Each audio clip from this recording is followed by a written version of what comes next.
ಅಖಿಲ ಭಾರತ ದಲಿತ ಸಮಿತಿ ಇವತ್ತು ಪತ್ರಿಕಾಗೋಷ್ಠಿಯಲ್ಲಿ ಸೇರ್ತಕ್ಕಂಥ ಎಲ್ಲ ಒಕ್ಕೂಟ ನಮ್ಮ ರಾಜ್ಯ ಮುಖಂಡರಿಗೆ ಸ್ವಾಗತವನ್ನು ಬಯಸುತ್ತಾ ಮುಂದೆ ಇರತಕ್ಕಂಥ ನಮ್ಮ ಮಾಧ್ಯಮ ಮಿತ್ರರಿಗೂ ಸಹ ಸ್ವಾಗತ ಬಯಸ್ತಿದ್ದೇನೆ. ಆತ್ಮೀಯ ಒಂದು ಮಾಧ್ಯಮ ಮಿತ್ರರೇ, ಇವತ್ತು ನಾವೇನು ಅಂದ್ಕೊಂಡಿದ್ದೀವಿ ಅಂದರೆ, ಇವತ್ತು ಒಂದು ಮುಖ್ಯಮಂತ್ರಿಗಳು ವಿಶೇಷ ಸಂಪುಟ ಸಭೆಯನ್ನು ಕರೆದು ಇವತ್ತು ನಾವು ಅಂಗೀಕಾರ ಮಾಡ್ತೀವಿ, ಒಳ ಮೀಸಲಾತಿ ಜಾರಿ ಮಾಡ್ತೀವಿ ಅಂತ ಆಶ್ವಾಸನೆ ಕೊಟ್ಟಿದ್ರು. ಈ ಒಂದು ವಿಚಾರದಲ್ಲಿ ನಿನ್ನೆ ಏನು ಹೇಳಿದ್ದಾರೆ ಅಂದರೆ 9ನೇ ತಾರೀಕಿನ ನಂತರ ನಾವು ಮಾಡ್ತೀವಿ, ಇವತ್ತು ನಮಗೆ ಕೋಡ್ ಆಫ್ ಕಂಡಕ್ಟ್ ಇದೆ, ನೀತಿ ಸಂಹಿತೆ ಜಾರಿ ಇರೋದ್ರಿಂದ ನಾವು ಮಾಡೋಕ್ಕಾಗಲ್ಲ ಅಂತ ಹೇಳಿದ್ರು. ಈಗಾಗಲೇ ಮಾನ್ಯ ಮುಖ್ಯಮಂತ್ರಿಗಳಿಗೆ ನಾನೊಂದು ಮನವಿ ಮಾಡ್ತಾ ಇದ್ದೀನಿ. ಮಾನ್ಯ ಮುಖ್ಯಮಂತ್ರಿಗಳೇ, ಕೋಡ್ ಆಫ್ ಕಂಡಕ್ಟ್ ಇರೋಂಥ ಸಂದರ್ಭದಲ್ಲಿ ನೀವು ವಿಶೇಷ ಸಭೆಯನ್ನು ಯಾಕೆ ಕರೆದಿರೋ ಮೊದಲನೇ ಕ್ವಶನ್ಸ್ ನಮ್ಮದು. ಅನಂತರ ಎಲ್ಲ ಒಂದು ನೀತಿ ಸಂಹಿತೆ ಜಾರಿ ಅಂತ ಸಂದರ್ಭದಲ್ಲಿ ಕೆಲವು ಕಾಮಗಾರಿಗಳನ್ನೆಲ್ಲ ಕಡೆ ಉದ್ಘಾಟನೆ ಮಾಡ್ತಿದ್ರಿ, ಅದು 2ನೇ ಕ್ವಶನ್ಸು ನೀವು ಮಾಡಬಾರ್ದಾಗಿತ್ತು. ಆಮೇಲೆ ನೀವು ಹಿಂದೇನು ಸಹ ಮೂಢ ಹಗರಣದಲ್ಲಿ ಸಿಕ್ಕಿಬಿದ್ದಾಗೂ ಸಹ ನೀವು ಸಂವಿಧಾನ ವಿರೋಧಿ ಧೋರಣೆಗಳನ್ನು ಅನುಸರಿಸ್ತೀರಿ, ಅದನ್ನು ನಮಗೆ ಬೇಜಾರಾಗುತ್ತೆ. ಇವತ್ತು ನೀವು ಸರ್ಕಾರ ನಡೆಸ್ತಾ ಇದ್ರೆ ರಾಜ್ಯಪಾಲರು ಏನು ಸುಮ್ಮನೆ ಇದೆ ಅನ್ನೋದು ನಮ್ಗೆ ಅರ್ಥ ಆಗ್ತಾ ಇಲ್ಲ. ಯಾಕಂದ್ರೆ ರಾಜ್ಯಪಾಲರು ಇಮಿಡಿಯೇಟ್ಲಿ ಇದನ್ನ ಸರ್ಕಾರನ ಮುಟ್ಕೊಳ್ಗೊಳಿಸ್ಬೇಕು ಮೇಲಾಗಿ, ಯಾಕಂದ್ರೆ ಸಂವಿಧಾನದ ಎಲ್ಲ ಅಡೆತಡೆಗಳನ್ನ ವಿರುದ್ಧವಾಗಿ ನಡೀತಾ ಇದ್ದಾರೆ. ಆಮೇಲೆ ಡಾಕ್ಟರ್ ಬಾಬಾ ಸಾಹೇಬ್ ಅಂಬೇಡ್ಕರ್ ಮೊದಲೇ ಒಂದು ಹೇಳಿದರು, ಯಾಕಂದ್ರೆ ನಮ್ಮ ಒಂದು ಎಲ್ಲ ವಿಚಾರದಲ್ಲಿ ಮೂರ್ತಿ ಪೂಜೆ ಮಾಡಬೇಡಿರಿ, ಮೂರ್ತಿ ವಿನಾಶಕ ನಾನು ಅಂತ ಹೇಳಿದ್ರು. ಕೆಲವೊಂದು ವ್ಯವಸ್ಥೆಗಳಲ್ಲಿ ನಾವು ವೇದಿಕೆಗಳಲ್ಲಿ ಏನೋ ಕಾರ್ಯಕ್ರಮ ಮಾಡಬೇಕಾಗಿದ್ರೆ ಕೆಲವು ಪ್ರಜಾಪ್ರತಿನಿಧಿಗಳನ್ನ ಹೊರತುಪಡಿಸಿ ಬೇರೆಯನ್ನೆಲ್ಲ ಇದು ಮಾಡಿದ್ರೆ ಅದು ನಮಗೆ ವಿರೋಧ ಆಗ್ತದೆ. ಮುಂದಿನ ದಿನಗಳಲ್ಲಿ ನಮಗೇನಾದ್ರೂ ಒಳ ಮೀಸಲಾತಿ ಜಾರಿ ಮಾಡ್ತಾ ಹೋದರೆ ನಮ್ಮ ಮಾದಿಗ ಸಂಘಟನೆಗಳ ಒಕ್ಕೂಟ ಏನಿದೆಯೋ ಈಗ ನಡೆಯುವಂಥ ಚುನಾವಣೆಗಳು 100% ಸೋರಿಸ್ತೀವಿ. ಮುಂದಿನ ದಿನಗಳಲ್ಲಿ ಕಾಂಗ್ರೆಸ್ನ ನಿರ್ನಾಂಶ ಮಾಡೋ ಗಂಟ ನಾವು ಬಿಡಲ್ಲ ಅಂತ ಈ ಪತ್ರಿಕಾಗೋಷ್ಠಿಗೆ ಮೂಲಕ ಅಂತ ತಿಳಿಸ್ತಾ ಇದ್ದೀವಿ. ಆಮೇಲೆ HK ಪಾಟೀಲ್ರಿಗೆ ಒಂದು ಕಿವಿ ಮಾತು ಹೇಳ್ತಾ ಇದ್ದೀನಿ. ಅವರು ಹೇಳ್ತಾ ಇದ್ದಾರೆ, ಒಳ ಮೀಸಲಾತಿ ಜಾರಿ ಆಗಿಲ್ಲ ಅಂದ್ರೂ ಪರವಾಗಿಲ್ಲ, ನಾವು ಬೇರೆ ಏನೋ ಮಾಡಿದ್ರು ಪರವಾಗಿಲ್ಲ, ನಾವು ನೇಮಕಾತಿಗಳನ್ನು ನಾವು ಮಾಡ್ತೀವಿ ಅಂತ ಹೇಳೋರೆ, ನೀವೇನ ಮಾಡಿದ್ದೇನ ಗೊತ್ತಾಯ್ತಂದ್ರೆ ನಿಮ್ಮನ್ನು ರಾಜೀನಾಮೆ ಕೊಡೋಕೆ ನಾವು ಬಿಡಲ್ಲ. ಇದೊಂದು ಎಚ್ಚರಿಕೆ ಮೂಲಕ ನಾನು ಪತ್ರಿಕಾಗೋಷ್ಠಿ ಮೂಲಕ ತಿಳಿಸ್ತಾ ಇದ್ದೀನಿ. ಜೈ ಭೀಮ್, ಜೈ ಭಾರತ್, ಜೈ ಅಂಬೇಡ್ಕರ್. ನನ್ನ ಹೆಸರು ಬಿ ಹುಸೇನಪ್ಪ ಸ್ವಾಮಿ ಮಾದಿಗ ಅಂತ. ಮತ್ತು ಇಂದಿನ ಈ ಪತ್ರಿಕೆಗೋಷ್ಠಿ ಉದ್ದೇಶ ಅಂದರೆ, ಪತ್ರಿಕೆಗೋಷ್ಠಿ ಒಕ್ಕೂಟದ ನನ್ನ ಹಿರಿಯರ ಎಲ್ಲರಿಗೆ ನಾನು ನನ್ನ ಹೃದಯಪೂರ್ವಕ ನಮಸ್ಕಾರ ಮಾಡುತ್ತಾ, ಇಂದಿನ ಪತ್ರಿಕೆ ಮಾಧ್ಯಮ ಮತ್ತು ಮೀಡಿಯಂ ಮಾಧ್ಯಮದವರಿಗೆ ಎಲ್ಲರಿಗೂ ನಾನು ಸ್ವಾಗತ ಕೋರುತ್ತೇನೆ. ಇವತ್ತು ಎಂಥ ದುಃಖ ಆಗಿದೆ ಅಂತಂದರೆ, ಕರ್ನಾಟಕ ರಾಜ್ಯ ಮಾದಿಗ ಸಮುದಾಯ ನಿನ್ನೆ ರಾತ್ರಿಯೆಲ್ಲ ನಿದ್ದಿಗೆಟ್ಟು ಬೆಂಗಳೂರಿಗೆ ಬರಬೇಕಂತನ್ನಂಥ ಒಂದು ಸಂದೇಶ ಹೇಳಿ. ಯಾಕಂದರೆ ನಮ್ಮ ಗುರುಗಳಾದ ನನ್ನ ಮಾದಿಗ ಸಮಾಜದ ಗುರುಗಳಾದ ಆದಿಜಾಂಬವ ಷಡಕ್ಷರ ಮುನಿ ಸ್ವಾಮೀಜಿ ಅವರ ಪಾದಯಾತ್ರೆಯನ್ನು ಒಬ್ಬ ಗುರುಗಳನ್ನೇ ಪಾದಯಾತ್ರೆ ಮಠಗಾಕಿ ಅವರು ಹತ್ತಿಡಂಥ ಕೆಲಸ ಮಾಡಿ ಅವ್ರನ್ನ ಬಂಧಿಸಿ ಹೋರಾಟವನ್ನು ದಿಕ್ತಪ್ಸಂಥ ಕೆಲಸ ಮೊನ್ನೆ ಕರ್ನಾಟಕ ಸರ್ಕಾರ ಕಾಂಗ್ರೆಸ್ ಸಿದ್ದರಾಮಯ್ಯ ಅವರ ಮುಖ್ಯಮಂತ್ರಿ ಆಡಳಿತದಲ್ಲಿ ನಾವು ಇಂಥದ್ದು ಕಾಣ್ತಾ ಇಲ್ವ ಅಂತ ಅನ್ಕೊಂಡಿದ್ವಿ. ಅವರು ಸಂವಿಧಾನಬದ್ಧವಾಗಿದ್ವಿ, ಬಾಬಾ ಸಾಹೇಬ್ ಅಂಬೇಡ್ಕರ್ ಅವರ ಏನು ಆಶೆಗಳ ಸಂವಿಧಾನ ಪರವಾಗಿ ನಾವು ನಡೀತೀವಿ ಅಂತ ಹೇಳ್ತಾರ. ಆದರೆ ಈ ಸಂವಿಧಾನನ ಉಲ್ಲಂಘನೆ ಮಾಡ್ತಾರ, ಬಾಬಾ ಸಾಹೇಬ್ ಅಂಬೇಡ್ಕರ್ಗೆ ಮೋಸ ಮಾಡ್ತಾರೆ. ಯಾಕಂದ್ರೆ ಇಂದಿನ ಕಾಂಗ್ರೆಸ್ಸೇ ನಾವು ಅನ್ನೋಂಥದ್ದು ಹೇಳಿಕೊಡ್ತಾರೆ. ಬಾಬಾ ಸಾಹೇಬ್ ಅವರ ಅಂತ್ಯಕ್ರಿಯೆಗೆ 1 ಎಕರೆ ಜಾಗ ಕೊಳ್ಳಾರದಂಥ ಕಾಂಗ್ರೆಸ್ ಸರ್ಕಾರ ಹಿಂದೆ ನಮಗೆ ಒಂದು ಹೋರಾಟಕ್ಕ ಒಂದು ಜಾಗವನ್ನು ನೆಲವನ್ನು ಕೊಳ್ಳಾರದಂಥ ಕರ್ನಾಟಕದ ಕಾಂಗ್ರೆಸ್ ಸರ್ಕಾರ ಮಾದಿಗರಿಗೆ ವಿರೋಧಿ ಸರ್ಕಾರ.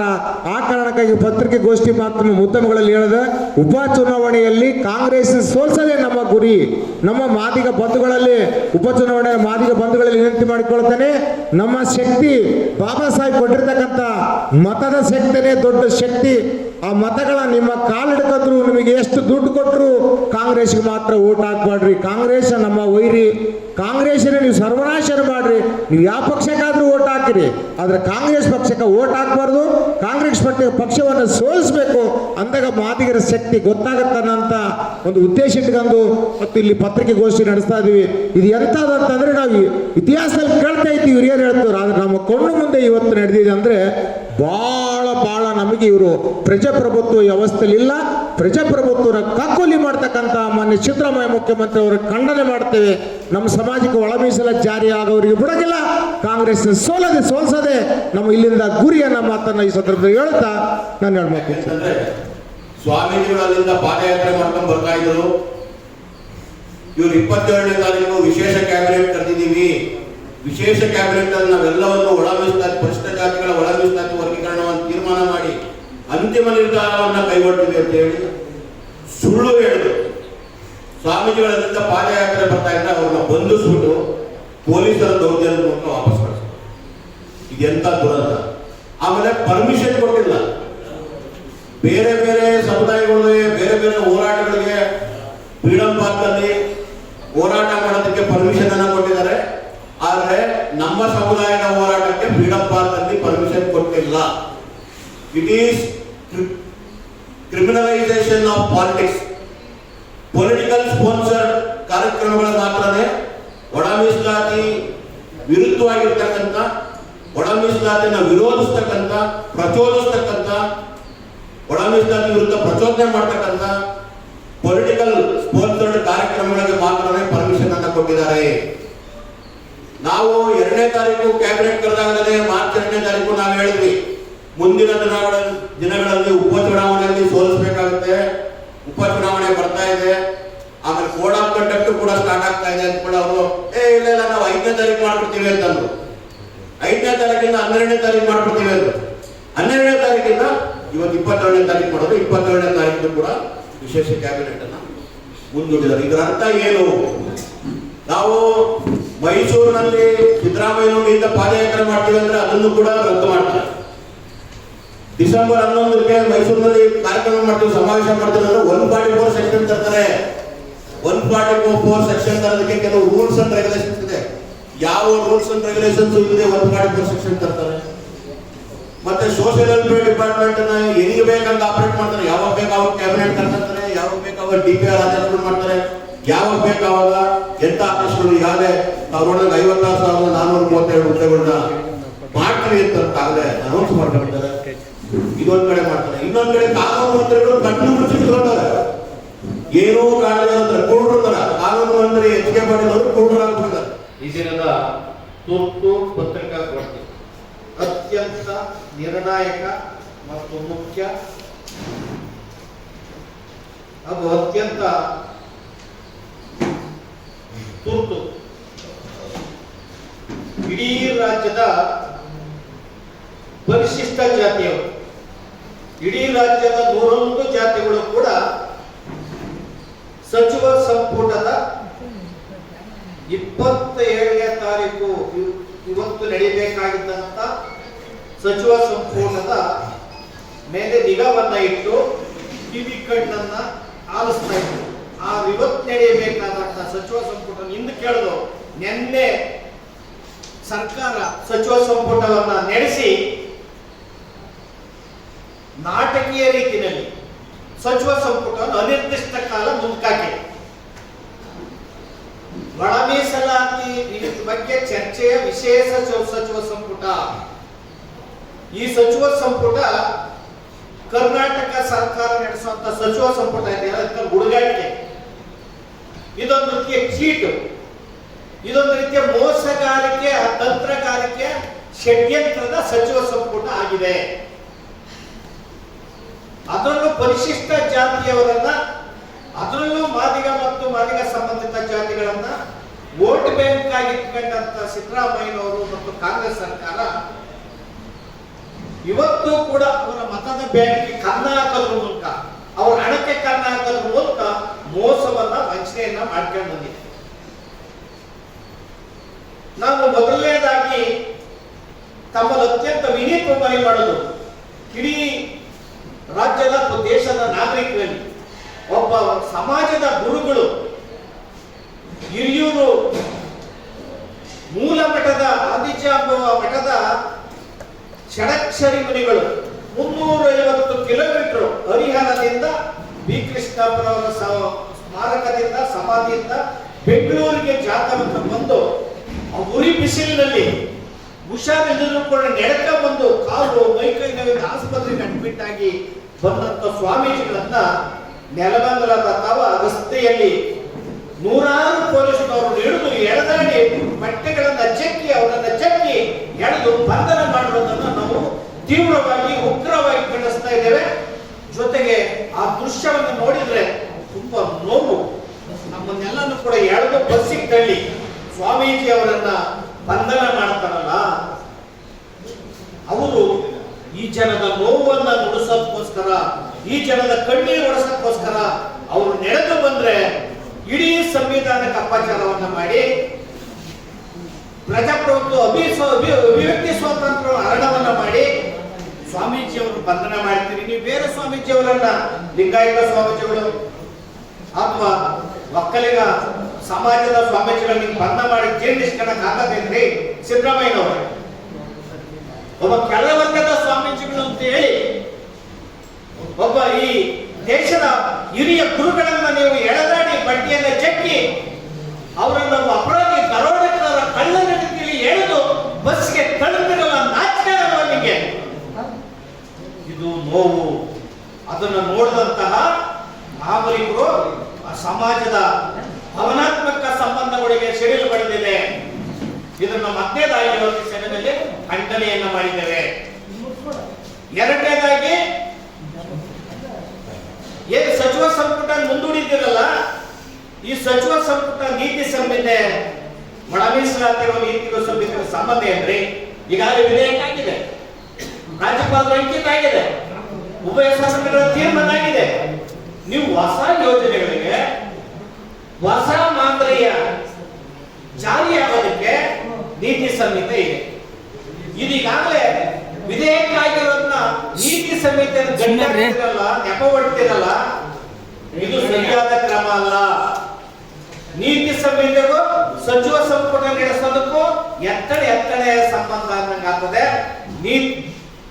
ಎಂಸಿಸಿ ಜಾರಿಯಾದರೂ ಕೂಡ ಅಥವಾ ನೀತಿ ಸಂಹಿತೆ ಜಾರಿಯಾದರೂ ಕೂಡ ಸಚಿವ ಸಂಪುಟ ನಡೆಸಬಹುದು, ನಡೆಸಿದ ಸಂಪ್ರದಾಯಗಳಿವೆ. ನೀವು ಸುತ್ತೋಲೆಯನ್ನು ಬಳಸಿದ್ದೀರಿ.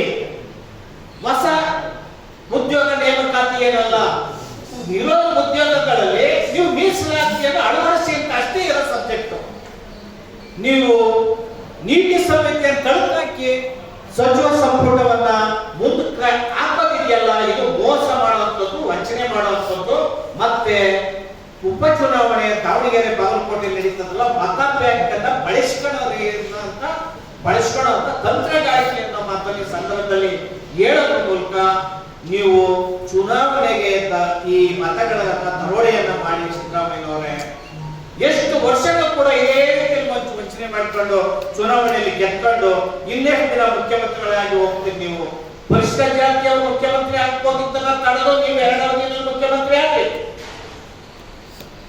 ಈಗ ಒಳ ಮೀಸಲಾತಿಗಳನ್ನು ವಂಚಿಸಿ ಇವರಲ್ಲಿ ಜಗಳವನ್ನ ತಂದಿಟ್ಟು ಬೆಂಕಿಯನ್ನು ಹಾಕಿ ಸಮಾಜಕ್ಕೆ ಮುಂದೂಡೋದ್ರ ಮೂಲಕ ಡಿಲೇ ಪ್ರಾಕ್ಟೀಸ್ ಮಾಡಿ, ವಿಳಂಬ ನೀತಿಯನ್ನ ಮಾಡಿ, ನ್ಯಾಯವನ್ನ ಮುಂದೂಡಿ, ಒಳ ಮೀಸಲಾತಿ ಜನರಲ್ಲಿ ಬೆಂಕಿ ಕಿಚ್ಚನ್ನು ಹಚ್ಚಿ